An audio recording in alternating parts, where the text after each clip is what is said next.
আসসালামু আলাইকুম রহমতুল্লাহ। কেমন আছেন শিক্ষার্থী বন্ধুরা? আত্মাদ্রিস একাডেমির পক্ষ থেকে আজ আমরা ইংলিশ গ্রামারের গুরুত্বপূর্ণ একটি টপিক নিয়ে আলোচনা করব ইনশাআল্লাহ। তো প্রিয় শিক্ষার্থীরা, আপনারা প্রস্তুত আছেন তো? অবশ্যই আজকের এই পাঠটা অত্যন্ত গুরুত্বপূর্ণ। এটা সর্ব জায়গায় প্রয়োজন। এটা বাক্য সেন্টেন্স মেকিংও এটা খুবই প্রয়োজন। তো আসলে এটা নিবন্ধন পরীক্ষা থেকে শুরু করে বিশেষ পরীক্ষা, বিভিন্ন পরীক্ষার মধ্যে সেটা এসে থাকে। তো শুরু করা যাক। আজকে আমাদের গ্রামার যে টপিকটা সেটা হলো সাবজেক্ট, ভার্ব, এগ্রিমেন্ট। এখানে তিনটি বিষয় আমরা দেখতে পাচ্ছি, তিনটা ওয়ার্ড আছে। এখানে আমরা তিনটা ওয়ার্ড দেখতে পেলাম। একটা হলো সাবজেক্ট, অপরটি হলো ভার্ব এবং হলো এগ্রিমেন্ট। এখানে দুটি ওয়ার্ডের মাঝখানে প্লাস আছে, তার মানে সাবজেক্ট প্লাস ভার্ব এদের একটা সম্পর্কের কথা বোঝানো হচ্ছে। আর এগ্রিমেন্ট মানে হচ্ছে চুক্তি। এগ্রিমেন্ট অর্থ হচ্ছে চুক্তি। তো চলো কি চুক্তি সেটা আমরা একটু দেখে আসি।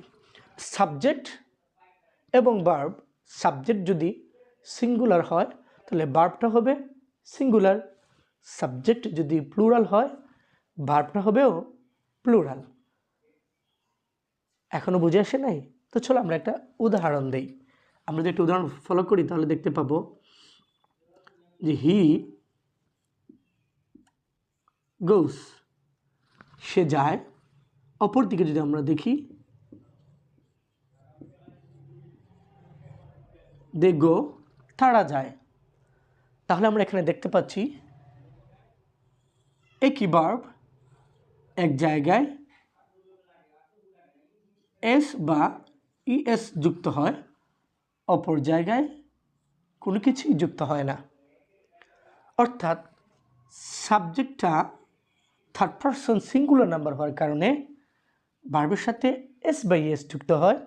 আর যদি সাবজেক্টটা প্লুরাল হয়, সিঙ্গুলার হয় না, তাহলে ভার্বের যে মেইন ফর্ম, যে বেজ ফর্ম, সেটাই থেকে যায়।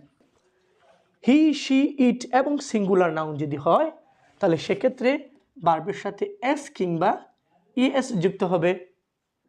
আর যদি I, you, you, they plural noun হয় তাহলে ভার্ব এর মেইন ফর্মটা বসবে। ঠিক আছে? অর্থাৎ ভার্ব ওয়ান যেটাকে বলে ডু, ইট, কাম, এটাই বসবে।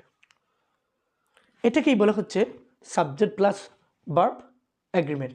এখন তো আমরা জানতে পারলাম প্রিন্সিপাল ভার্বের সাথে অর্থাৎ মেইন ভার্বের সাথে সাবজেক্টের সম্পর্কটা কখন এস বা ইএস যুক্ত হয়। এবার আসি আমরা অক্সিলারি ভার্ব বা হেল্পিং ভার্ব যেটাকে আমরা জানি, সেটা হলো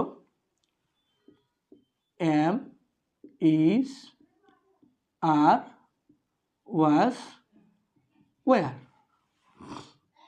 প্রিয় শিক্ষার্থীরা, একটু তোমরা সবাই লক্ষ্য করো, he, she, it singular noun যদি হয়, আমরা জানি এগুলো হচ্ছে third person singular number.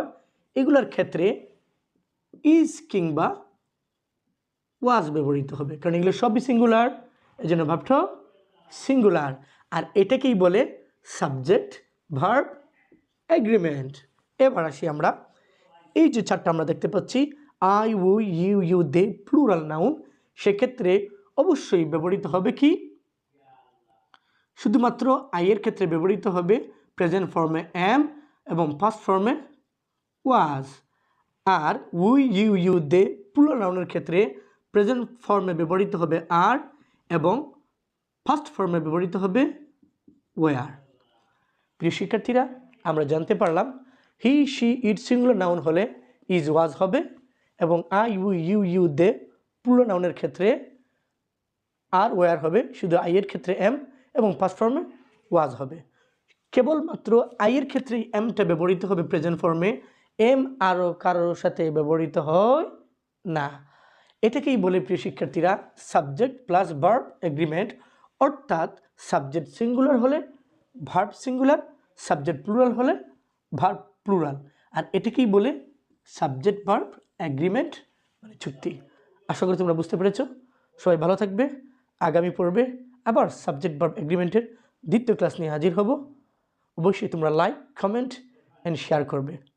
Till then, আসসালামু আলাইকুম রহমতুল্লাহ।